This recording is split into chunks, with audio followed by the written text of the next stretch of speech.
Hello students, स्वागत है आपका pi classes bye Sachin Malik में।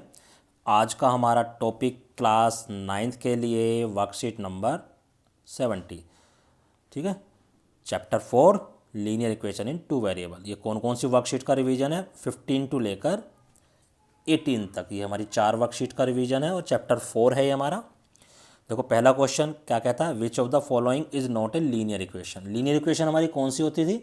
जिसमें वेरिएबल की पावर हाईएस्ट पावर 1 होती थी। लीनियर इक्वेशन मतलब रैखिक समीकरण, और वेरिएबल यानी चर राशि। जिस चर राशि कौन सी होती थी? जो इंग्लिश के अल्फ़ाबेट हमारे इक्वेशन में यूज होते हैं। तो इन सब को पहले आप सोल्व करो। जैसे एक्स वालों को एक साइड ले आओ, बिना एक्स वालों को दूसरी साइड ले आओ। तो फिर देखो कि हमारी जो वेरिएबल है उसकी हाईएस्ट वैल्यू क्या आ रही है। तो जैसे हम 3 - 2 यानी 2 को तो हम इधर ले गए और 3x को हम इस साइड ले आएंगे, और दूसरी साइड क्या आएगा? 5x - के 3x। तो ये आ गया हमारे पास 1 और इधर आ गया 2x। तो देखो अब इसमें मेनली चेक करना हमें हाईएस्ट पावर क्या है। x के ऊपर कुछ भी नहीं आ रहा यानी 1 है, तो यानी पहले वाली हमारी लीनियर इक्वेशन है। अब दूसरे वाले को अगर आप रीअरेंज करोगे तो 3x को उधर ले जाते हैं, तो x² - के 3x, और -5 वहाँ पहले से था, एक और ये वाला 5 भी आगे माइनस हो गया तो -10 हो गया, या इसको उधर ले लो। तो देखो इसमें x की हाईएस्ट पावर क्या आ रही है? 2 आ रही है। तो this is not linear equation, this is quadratic equation. Okay, ऐसे ही आप ये वाला करोगे, इसको भी इधर उधर रीअरेंज कर लो, तब करो। ये अपना आप करोगे। डी मैं बता रहा हूँ, एक साइड है x प्लस, अब मैं ये बता रहा हूँ x+2 का स्क्वायर, तो a+b का स्क्वायर के फार्मूले से कर लेंगे। देखो x², आप क्या करोगे? बिना सोल्व करे इसे देख के कह दोगे कि this is not linear equation. पहले सोल्व करो इक्वेशन को। प्लस बी का स्क्वायर यानी 4 प्लस 2ab यानी कि 2 × x × 2 यानी कि 4x, और उधर क्या है? x² - 8। देखो x² से x² कट गया क्योंकि इक्वल टू के दोनों साइड हैं विद सेम साइन। तो अब जो हमारे पास वैल्यूज बची हैं ये, इसमें देखो x सिर्फ यहाँ पर है और इसकी हाईएस्ट पावर क्या है? 1। Now this is linear equation. तो इसलिए बिना सोल्व करे कभी देखते ही मत बोल दिया करो इसमें हाईएस्ट पावर 2 आ रही है तो this is not linear equation को। थोड़ा सा सोल्व करो, क्या पता वो x² वाली टर्म कट जाए। ठीक है बेटा, तो चलते हैं नेक्स्ट क्वेश्चन पर। क्वेश्चन नंबर 2 कहता है लीनियर इक्वेशन यानी रैखिक समीकरण इन टू वेरिएबल, जिसमें दो वेरिएबल यूज हो रहे हो। फॉर एग्जांपल एक x भी यूज हो रहा है और y भी यूज हो रहा है, यानी इस टाइप की है। 2x + 3y = मान लो 4 आ गया, जो इस टाइप की इक्वेशन है। कहता है इसके मैक्सिमम सॉल्यूशन कितने हो सकते हैं? बेटा कितने भी हो सकते हैं, x और y की वैल्यू चेंज करते चले जाओ, कुछ ना कुछ आता चला जाएगा। इसके सॉल्यूशन जो हैं कितने भी हो सकते हैं, इनफाइनाइट सॉल्यूशन इसके हो सकते हैं किसी भी। क्योंकि होता क्या, अगर आप इसका ग्राफ बनाओगे तो ग्राफ क्या आएगा? एक स्ट्रेट लाइन आएगी। तो इस पर जितने भी ये पॉइंट हैं, ये छोटे छोटे जो पॉइंट इस पर आ रहे हैं, ये सब के सब क्या हैं? ये इस लीनियर इक्वेशन के सॉल्यूशन है। तो इसका आंसर है इनफाइनाइट सॉल्यूशन। क्वेश्चन नंबर 3 देखो क्या कह रहा है, x = 0 जो है वो किसको रिप्रेजेंट करता है? देखो ये हमारे पास कोऑर्डिनेट एक्सिस होती है, निर्देशांक। ये हमारी x एक्सिस होती है, ये y होता है, और 0 यहाँ पर होता है।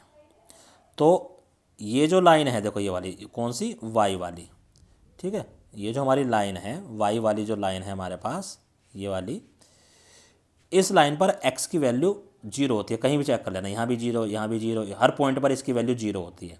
तो x = 0 का मतलब क्या है? y axis. ठीक है, ये y एक्सिस की लाइन होती है।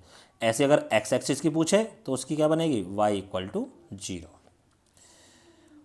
अब नेक्स्ट क्वेश्चन, क्वेश्चन नंबर 4 क्या कह रहा है कि सॉल्यूशन ऑफ दिस, ये जो हमारे पास लीनियर इक्वेशन दे रखी है टू वेरिएबल में, इसका सॉल्यूशन बताओ इनमें से कौन सा है। तो हम ये सारे पॉइंट रख के देंगे। ये जो पॉइंट हमारे पास होता है, इसमें कोमा से पहले वाली वैल्यू x की होती है, कोमा के बाद वाली वैल्यू y की होती है। तो रख के देखो, पहला पॉइंट लेके चलेंगे, इसमें रख के देखेंगे 3 × x की जगह 0 रख दिया, -y की जगह क्या रख देंगे? -3। अब हमें इस पोर्शन को सोल्व करना है वैल्यूज रख के और लाना है 3। तो देखो 3 × 0 0 -++3, तो आंसर आ गया हमारा 3, और 3 ही हमें आना चाहिए क्योंकि राइट हैंड साइड में 3 दे रखा है। तो इसका मतलब जो पहला पॉइंट है, that is the solution of this equation. ऐसे ही आप दूसरा पॉइंट रख के देखोगे, ऐसे ही आप तीसरा रख के देखोगे, क्या पता उनमें से भी हो। ठीक है, तो आप सभी को अलग अलग करके चेक कर लेना। नाउ नेक्स्ट आगे कहता है, अब हमें क्या दे रखा, एक्स की वैल्यू दे रखी है और वाई की वैल्यू दे रखी है। कहता है ये 2 और 3 किसका सोल्यूशन है, तो सभी इक्वेशन में रख के देख लो। फॉर एग्जांपल मैं फर्स्ट वाली में रखता हूँ, तो 2 × 2 प्लस वाई की वैल्यू 3, वैल्यू हमेशा ब्रैकेट में रखा करो, तो ये हो जाएगा 4 + 3 यानी कि 7। 7 नहीं आना चाहिए, 8 आना चाहिए। तो ऐसे ही अब आप इसमें रख के देखो, फिर इसमें रख के देखो और फिर इसमें रख के देखो, जिससे आपका 8 आ जाए उसका ये सॉल्यूशन है, अदरवाइज ये सॉल्यूशन और किसी का नहीं है। क्वेश्चन नंबर 6 देखो, कहता है find any 2 solution of this equation. इस इक्वेशन के कोई भी 2 सॉल्यूशन निकालो। तो पहले तो इक्वेशन को हम थोड़ा सा सॉल्व करेंगे, क्या इस x को हम इस साइड ले जाएंगे। ठीक है, अब देखो जरा, या इस वाले 2x को भी हम इस साइड ला सकते हैं, हमारी मर्जी है। y = x + 5 - k 2x, ऐसे हम इस इक्वेशन को लिख सकते हैं। तो y की वैल्यू क्या आ गई, 5 तो एज इट इज़ रहा, -के 2x और +kx -x बन गया, ये बन गया हमारे पास।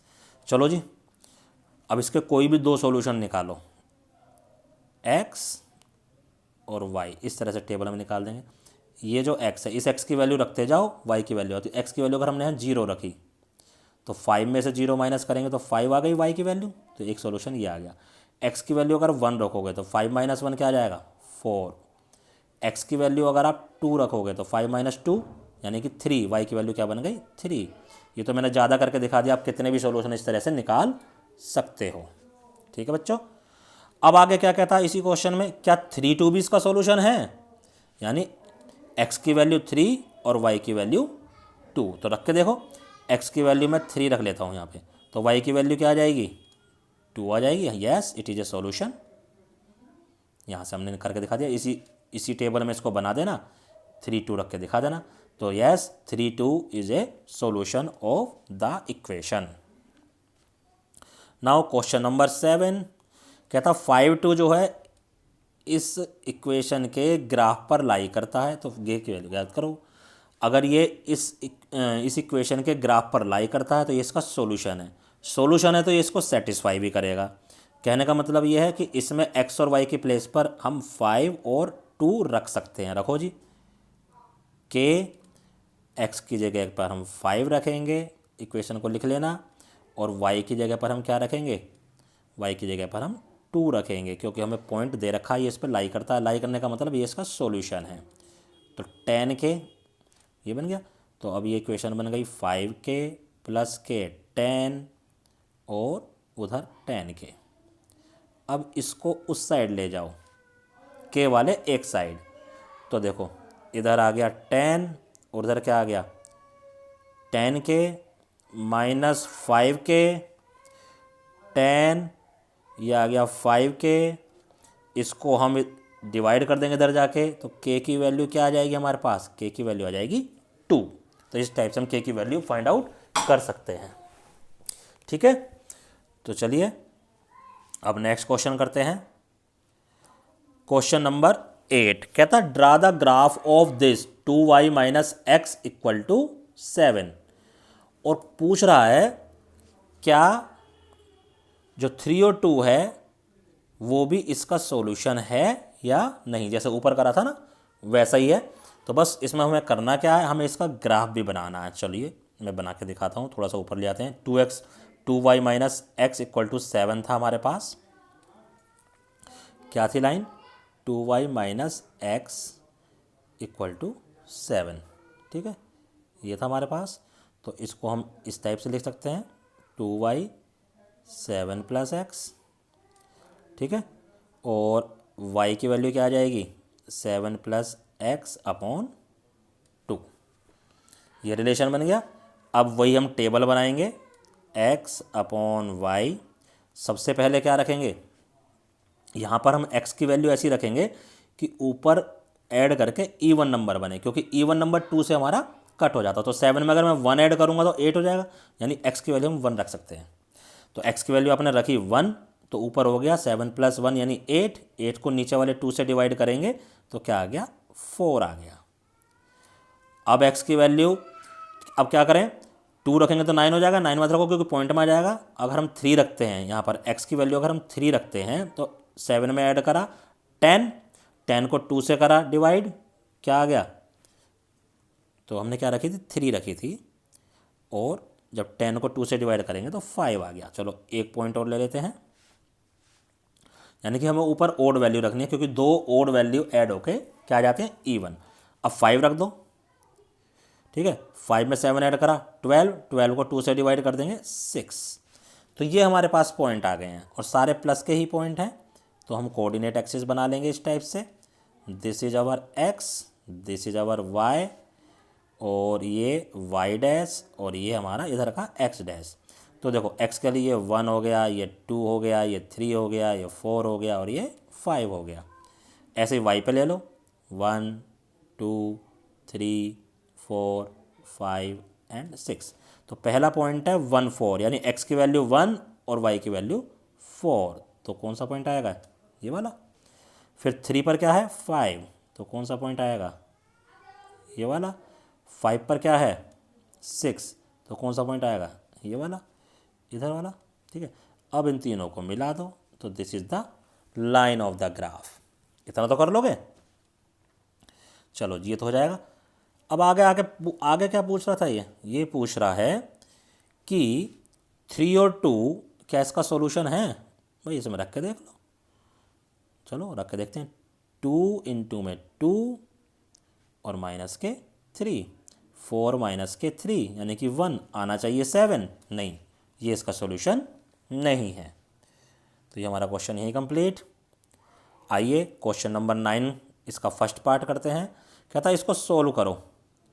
सोल्व करने में क्या करेंगे, 7x को इधर ही रखेंगे, 9 को दूसरी साइड ले जाएंगे, उधर जाके वो प्लस हो जाएगा, 7x = 25 आ गया और x की वैल्यू आ गई 25/7। बस complete.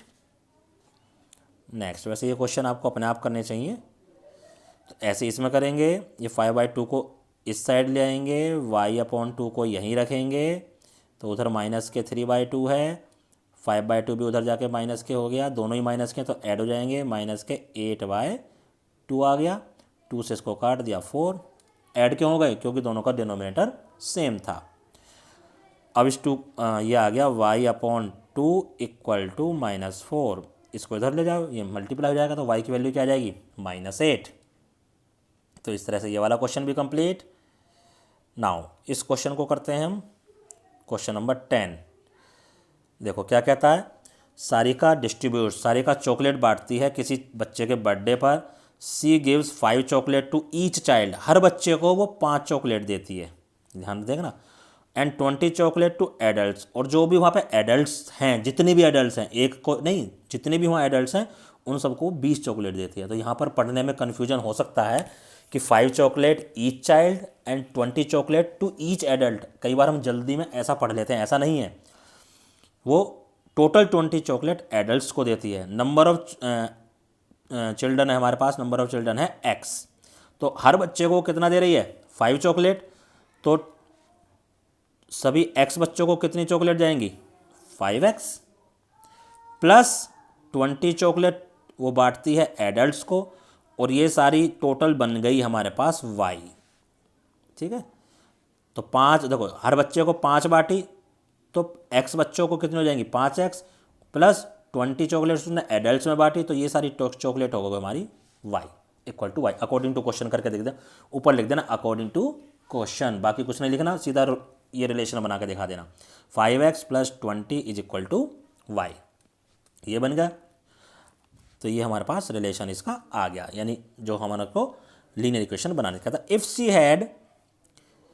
If she has distributed 145 chocolates in total, अगर उसने टोटल चॉकलेट 145 बांटी हैं तो नंबर ऑफ चिल्ड्रन बताओ, यानी कि दूसरे केस में टोटल चॉकलेट हमारे पास कितनी है, y, तो y की वैल्यू हम 145 यहाँ पर रख देंगे, तो क्या बन जाएगा, 5x + 20 = 145, बस इसको सोल्व कर लो, 20 को दूसरी साइड ले जाओ, 125 बनेगा, 125 को 5 से डिवाइड कर देंगे, you will get the number of children. तो इस तरह से हमारी ये वाली वर्कशीट भी कंप्लीट होती है। अब आपको क्या करना है, आपको सिर्फ इस जितने भी क्वेश्चन है हमारे 10 के 10 क्वेश्चन हैं, इनको अपनी कॉपी में करना है, उनकी साफ सी फ़ोटो खींचनी है और अपने अपने टीचर को व्हाट्सएप पर सेंड करनी है। धन्यवाद।